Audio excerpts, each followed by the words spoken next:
that said, when it comes to Kendrick Lamar and Playboii Carti, this duo is really one of the most exciting things that we could have seen in hip-hop, because for what they represent, this is really two different sides of rap music coming together. And while Carti is getting upped huge by having this much music with the king of hip-hop right now, Kendrick is also expanding his appeal to even more listeners than ever, which made a decent received and performing body of work. Within the timeline we are seeing, for a Cardo beat who also did a lot of the production on Euphoria for reference, Kendrick really delivers another performance that we are going to be talking about for a very long time. And between Kendrick just ascending further and further into rap all-time great status, Kendrick also throws more subliminals at Drake on. Yo, what's going on YouTube? What's going on? We're back with another banger. Today's video we got how Kendrick Lamar just ended Drake forever on Carti's album. So if you're new here, don't forget that big red subscribe button and that like button. We're on the road to 700 and we're trying to hit it before the end of April. So come join the family. Stop playing with your boy. It costs you $0. So come join. Now that being said, let's see what Fantastic Hip Hop has to say in why Kendrick just ended Drake on Carti's album. Man, let's get it. Now, after all of the delays and confusion around when this album was gonna drop, Playboii Carti finally released one of the most anticipated records in all of recent hip-hop with his brand new album, I Am Music. And with this, even with how anticipated everything that Carti has been building and preparing with this record was, there has been one thing that has been getting more attention than everything else so far, and of course, that is the presence of none other than Kendrick Lamar on this 100%. record, who really didn't just manage to make for the most surprising team up in rap, because nobody saw Kendrick and Carti working together coming. Nope. But even with that, the surprises didn't stop there, because Kendrick is not just... Y'all let me know down below in the comments if y'all seen Kendrick Lamar hopping on Playboii Carti's album. Y'all let me know if y'all already knew that this was going to happen. Me personally, I never knew. I never even knew Carti was going to be dropping an album. I've been hearing people say Carti's dropping an album. Carti's going to drop an album here, this month, that year, this year, and shit's never dropped. You feel me? So, him finally dropping his album is cool. You know, I feel like it's dope. Y'all let me know, did he drop his album before Rolling Loud and performed his shit at Rolling Loud? I'm pretty sure he did, right? Dropped it before Rolling Loud, like a week or something before Rolling Loud, so he can hype his shit up to perform it at Rolling Loud. Y'all let me know. Is that some shit that he did? But yeah, y'all let me know also, do y'all think, or did y'all know that Kendrick was going to jump on Carti's album? Let's get it. Featured once on this album, but he has 3 entire different guest verses, and with this, in every single perspective possible, whether we look at Kendrick's versatility as a rapper, his skill as a lyricist, which he has a lot to say here, or from the actual perspective of what this represents in the industry and what these new songs will mean.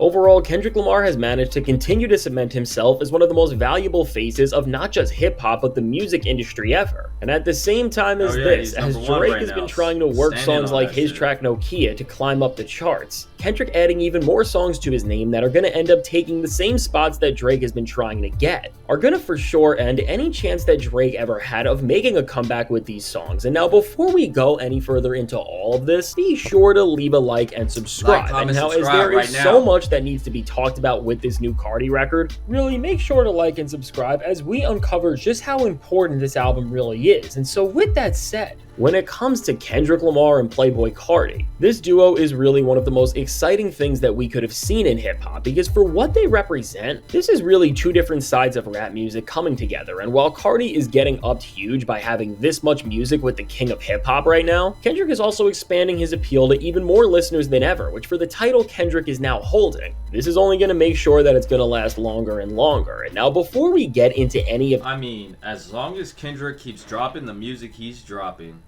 talking the way he's talking, and rapping the way he's rapping on the music he's dropping, bro, even the collab, the features he's doing, Kendrick is gonna stay on top. He's gonna stay on top, and he's just gonna keep going and showing the world that real rap is back and it's here to stay, bro.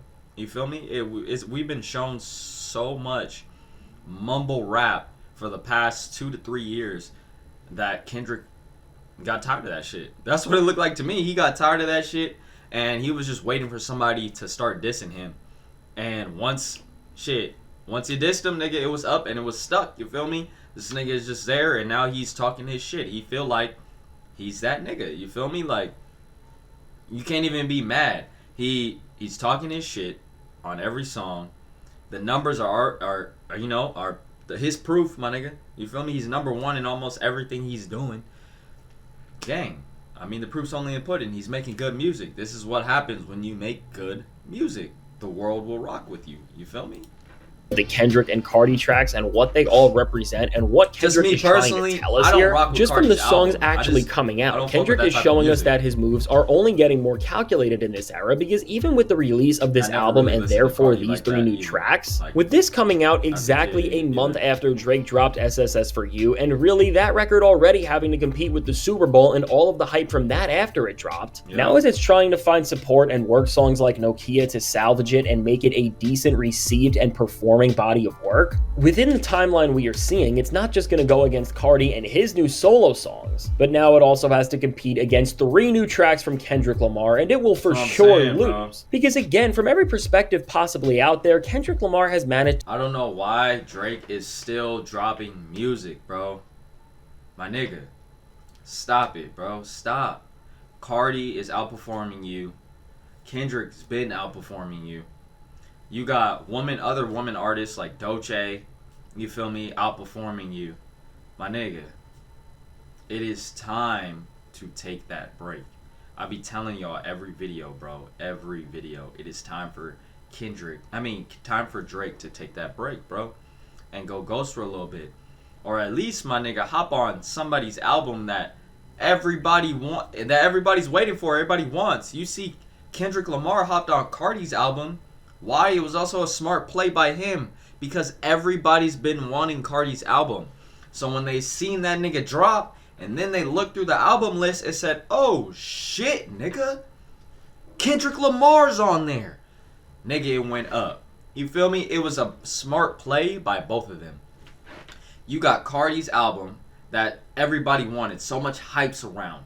Niggas are, waiting for that shit. Cardi got diehard fans. Y'all know that. Bro, Cardi's fans are crazy. This nigga hasn't dropped an album in years, and they were still staying up all night for that shit. You feel me? Then you got Kendrick Lamar, that's number one around the world, going crazy, hopping on the same album with Cardi, which has all this hype already. My nigga, that was like the Super Bowl. You feel me? It was like the Super Bowl. 2 niggas that have hella hype going together, bro. What you expect was gonna happen? You feel me? Of course the world was gonna go crazy with that shit. Especially the song that they're both on together. Come on now.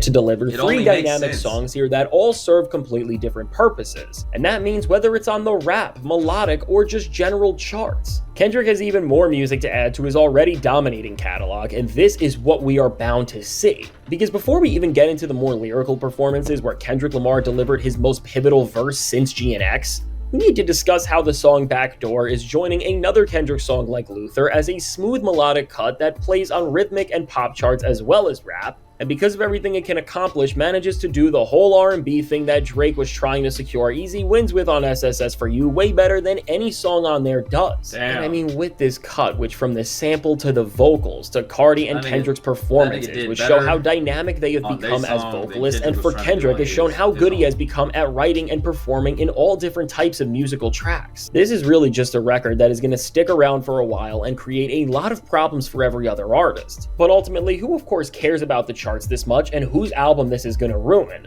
will of course be Drake's. And now with this song, as it was produced by the guy who used to refer to himself as Mr. West a long time ago, I don't know how calculated this could have been, but with this song releasing on March 14th, which of course Drake has a song of the same name where he used that date because he was in Wyoming, and this was a pivotal day in terms of what went on behind the scenes for Pusha T's story of Adidon to happen.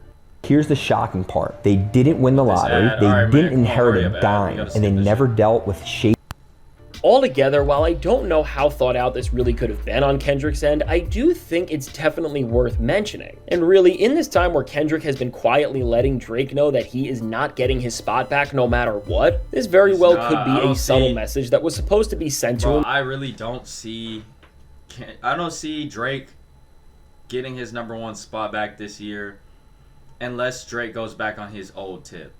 Now, I'm about to show y'all some old music by Drake, bro. Not show y'all, but tell y'all.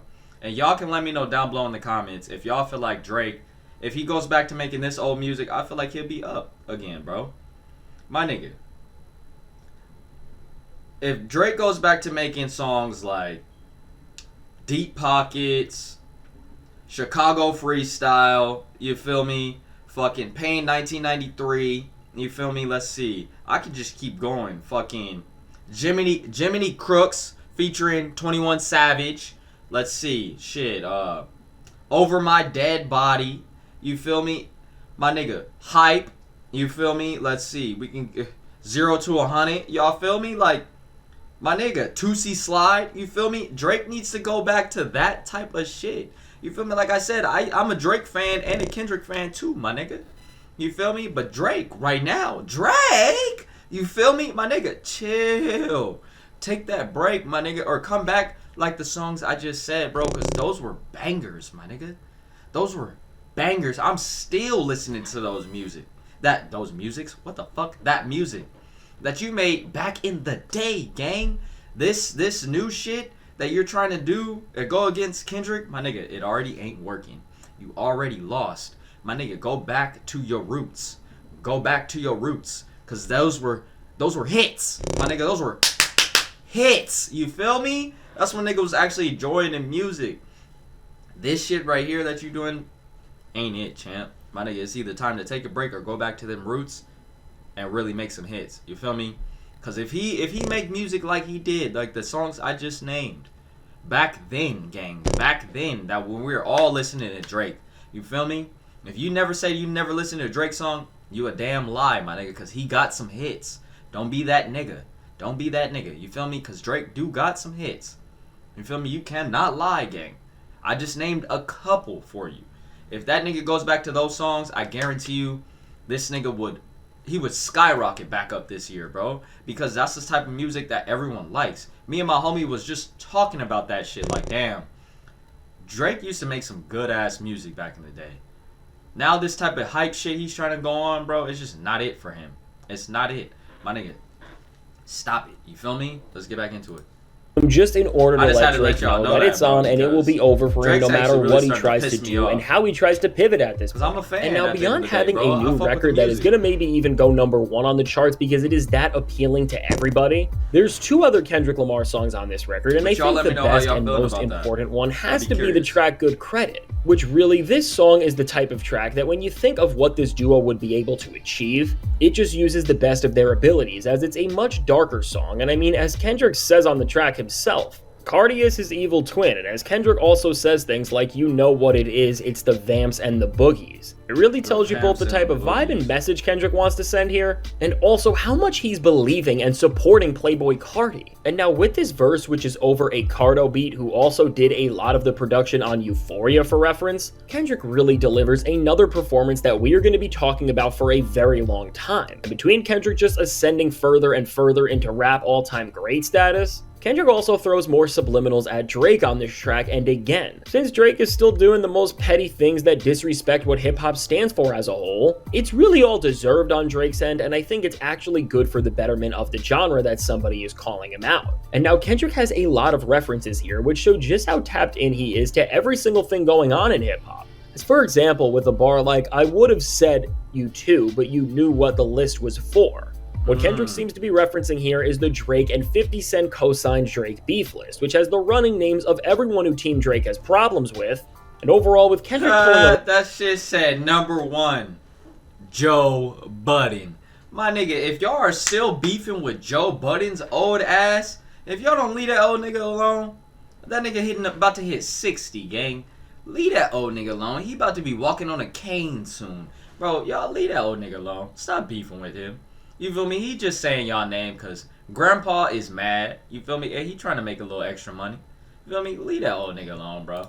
Reference out like this. Kendrick was third on the list, though. Y'all see that? Everything going on, even when we don't realize it. Drake, I think you got that all wrong. You said Joe Budden. I think you need to reverse that with Kendrick because Kendrick is walking you down this year, nigga. I haven't heard shit from Joe Budden. You feel me? Like I said, Grandpa is kind of quiet right now. Kendrick Lamar is he talking his shit, gang. I think y'all need to reverse that list. And from bars like these to flexes about doing the most successful halftime show ever at the Super Bowl as a solo rapper, which he references in a super clever bar where he says having my way like Usher dog, red blue diamond like Gusher dog, which of course the reference here is both to Usher's song My Way, and then it's also a mirror to Usher as they were the most recent Super Bowl halftime headliners. And I think even with this whole structure where Kendrick Lamar ends each bar with the word dog, as this verse is now marking the full circle moment of Kendrick, Future, and Metro Boomin's Like That. It feels like Kendrick is using this wordplay to tap back into the For All the Dogs-esque wordplay he was using to tell Drake what he... Did y'all see that? This nigga, with one bar, wordplayed 3 different songs.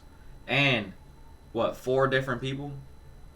Telling you, man, this nigga Kendrick is crazy with the exactly was about to happen to his there. And now while there is a ton of great bars on this track, like the reference to Luka Doncic and even Kendrick just reminding everybody of who he is, I think the most important bars on this track are heard when Kendrick says, "Conspiracy theories is given, but I must admit it, you got the wrong person." And with these lines and the ones around it, this seems to be Kendrick's way of responding to Drake's suit and the idea of what he is doing there. As really what Kendrick is trying to tell us is that Drake's claim is so out there that he doesn't just not respect it, but that Drake has the wrong person for what he is trying to say and the wrong song and Not Like Us for what he is trying to push. And I mean, with this entire record, this song more than anything else is a turning point. Y'all let me know down below in the comments if y'all see Drake winning this lawsuit.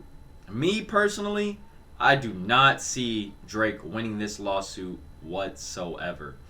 All I see is Drake getting more embarrassed when this lawsuit drops, because you know when it drops it's going to the public, because obviously that's what Drake wants. He's already brought it to the public by telling us he's suing the label. You feel me? So I feel like once this shit gets public and we get to see all the details, I feel like Drake might start really embarrassing himself, bro. Like real shit, because they're gonna drop all the details, bro. And y'all already know the internet is going to run with that shit. You feel me? And we gon' react to it, gang. Come on now. What? Yes, sir. We gon' react to it. But I honestly feel like Drake is not gonna win this shit. And it's just gonna be even more bad for Drake this year. Real shit, man. I think he honestly might go into retirement. And hip-hop, as it's marking the first time we are hearing Kendrick Lamar after the Super Bowl and everything around there with an actual full-on verse. And of course here we are seeing him just expand and grow his entire skill set as an MC in ways that nobody would have ever expected, and I think doing it the way Kendrick has, is just showing how serious he is about having the greatest peak that any rapper has by far, and overall by teaming up with Carti and his audience. It is showing how Kendrick is trying to not just change and shift hip-hop, but unite its most important parts, also we can get to a point where everyone is just creating and enjoying the most passionate art that they possibly can. And so with these records and with this entire new era, which is showing that nothing is off limits for Kendrick Lamar in terms of the artistic choices and paths he decides to take, I think it's amazing for hip-hop, and it's only going to give us more music like this, which is both as exciting and as good as it possibly can get for us right now. And I mean, with all of this happening, again, right as Drake has been trying to move up the charts with SSS for You and make a real chart-topping song with something like Nokia, with now Drake not just having to go against songs like Luther, Not Like Us, and... Listen, Drake, that album is over with, my nigga. Nokia might have made it hit the charts a little bit, but my nigga, I forgot about that song like maybe the week it came out, probably a couple days after. My nigga, pack it up, bro. Time to work on another project. You feel me? Or like I said, take a break. Or hit them roots, my nigga, and go back to making that old, good music that everybody wants to hear. You feel me? Talk about some real life shit. Not about Kendrick and all this mumble rapping shit. Nobody wants to hear that, bro. You feel me? Talk about some real bars, some real shit. Or go back to your roots, my nigga, and make the oldies, them old songs like back in the day, my nigga. Come on, gang. You feel me? This is not Drake.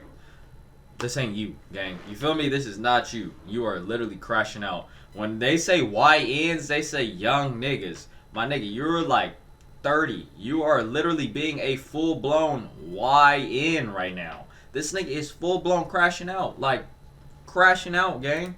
and TV off anymore, and also having to go against other records here, which are going to not just be big songs, but in the case of something like Backdoor, that record has potential to become the biggest Carti song ever in terms of the appeal it has, because it's just 100%. So much smoother than anything else he has ever done. And it also sounds better than anything on Drake's new album. I want to buy your house. I can pay you cash for your house no matter what condition it's in. Overall, what is clear is that Drake just didn't mess with the wrong MC, but that now as Kendrick Lamar is the top guy in rap and it's not even close. By doing things like this and actually expanding both your craft and the other artists you are alongside and not taking away from their vision.